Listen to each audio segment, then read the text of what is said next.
is coming sooner than we think. I think it's this weekend. That is madness. What is Easter without a hot cross bun, right? Right? So I'm gonna make hot cross buns today here in this kitchen. Now this could be a disaster, it could be a really good recipe, who knows? I found a recipe that has no yeast in it because every recipe I looked up for hot cross buns, it included yeast, and in our cupboard we do not have yeast, and I think a lot of people don't have yeast in their cupboard. So this is a very simple recipe actually that you could try at home. I feel like most people will have these ingredients, so it should be something that you can just go to your cupboard and whip out and make. Hopefully, if they turn out good.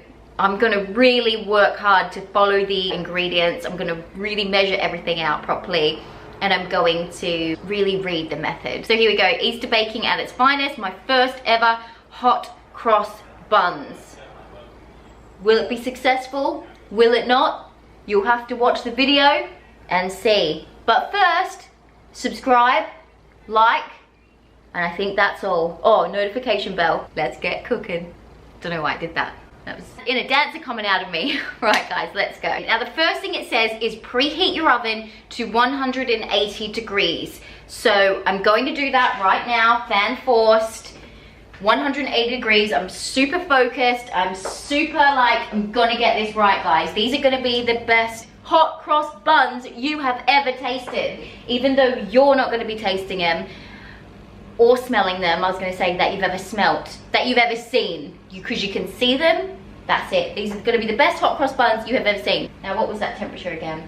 Now it also says to have a baking tray covered in baking paper, which I've done. In the Subwell household, there isn't that many baking goods.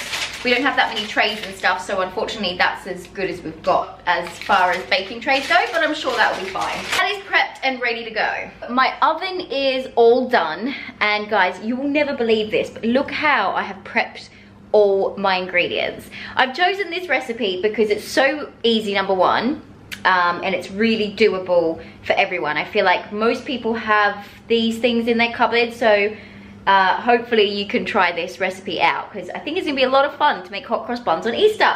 So what we have here is 300 mils of milk. Now you can use normal milk. I have used, this is a vegan recipe, so I have used I've used almond milk. Okay, 300 mils of milk.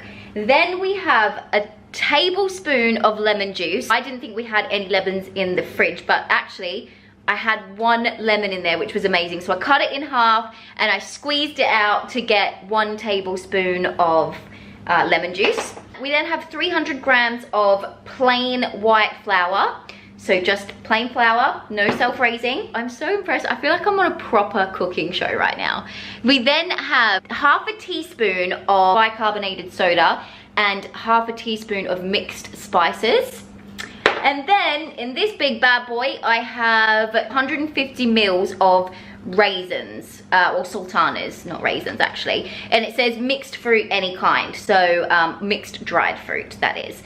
So I've used sultanas because that's all I've got in the cupboard. There we go, that's all my ingredients ready to go. I can't believe I've actually measured everything out. I feel like I'm on the Great British Bake Off. I'm doing good, guys. So far, so good. Right, so first things first, we need to get our milk and our lemon juice, and we need to mix them together and set it aside. So milk and lemon juice together, and we're gonna set that to one side. I don't know why, don't ask me, that's just what it says to do. So lemon juice and milk is set to one side, mixed together. Then all we're gonna do, it's very simple guys, it's such a great recipe. We grab our bowl, we wanna add together the flour and the bicarb soda and the cinnamon or mixed spice, and just give that a little rummage around. There we go. And now we want to add the milk and lemon that we've just mixed together into the mix. And give that a good stir. Lovely jubbly. I'm so excited. And now it says to simply add in our raisins or dried fruit, whatever you have, into the mix. Super easy recipe. It now says that we need to try and make 8 small bowls and pop them onto our baking tray. So I'm going to attempt to make 8 small bowls. It does say to use your hands. Don't worry guys, I have washed my hands. They are clean. But it says using your hands, make 8 small bowls and put them onto your tray. So that's what I'm gonna do. To me, this mixture looks a little runny, but I mean, I followed the recipe exactly. So we'll see how they come out. But 1, I know I'm following a recipe pretty much dead set, but I don't think I added enough flour. I feel like when I was measuring it out, this cup here has some really nifty little, like loads of different measurements on it.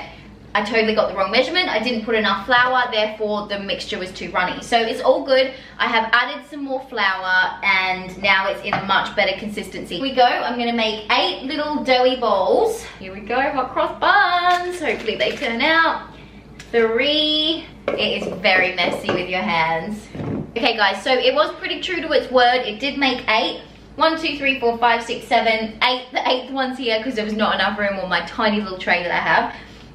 But they look quite good. I'm hoping they're gonna turn out. It does say to roll them in a bowl. That's as much of a bowl as I could get them to. So it now says pop them in the oven for 25 minutes or until golden brown and cooked throughout. So, hey Google, put a timer on for 25 minutes. Okay, 25 minutes. Here we go, 25 minutes. Wish me luck, guys. Amazing, fingers crossed that worked. I'm gonna clean up this mess and then we are going to make the crosses for the hot cross bun. It's now time to prepare our little cross, which involves 2 tablespoons of flour and water. Very, very simple. Right, so all you want to do is basically add a little bit of water to your flour, tiny bits at a time, because you want it to be like a thick kind of paste. You don't want it to be too runny, so that you can pipe the cross on top. Totally scared to add too much water here. I'm doing so well so far, don't want to ruin it with my cross.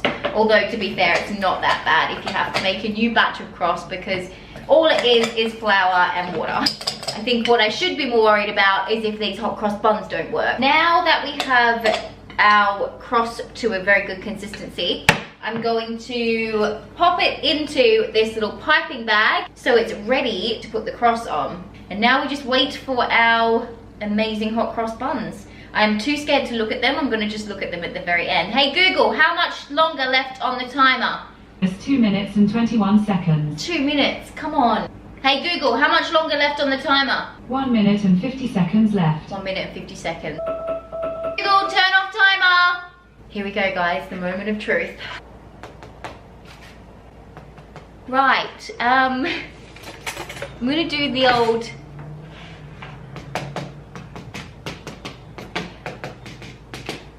okay, they're kind of a hard bun. I wouldn't call them soft. Possibly could have left them in there a bit long.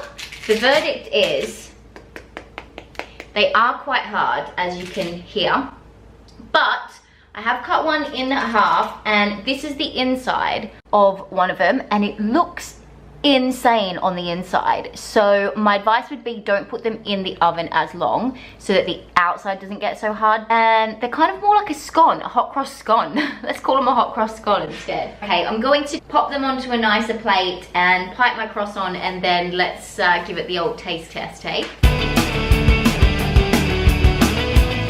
Okay, there we have it guys. They're my hot cross buns. Now the only thing left to do is the old taste test. So I'm gonna get Joe in and he's gonna let me know what they taste like. Man of the hour is here and he is about to try one of my famous hot cross buns. I have sneakily eaten one and it was actually amazing, guys. I really, really enjoyed it. So Joe, I'm gonna choose this one for you. Critic. Oh, I don't get to pick. Oh yeah, you pick then. Which one? Actually, oh. That one looks very raisiny. Ooh, try that one. Right, here we go. This is the real deal, guys. He's done the tap test.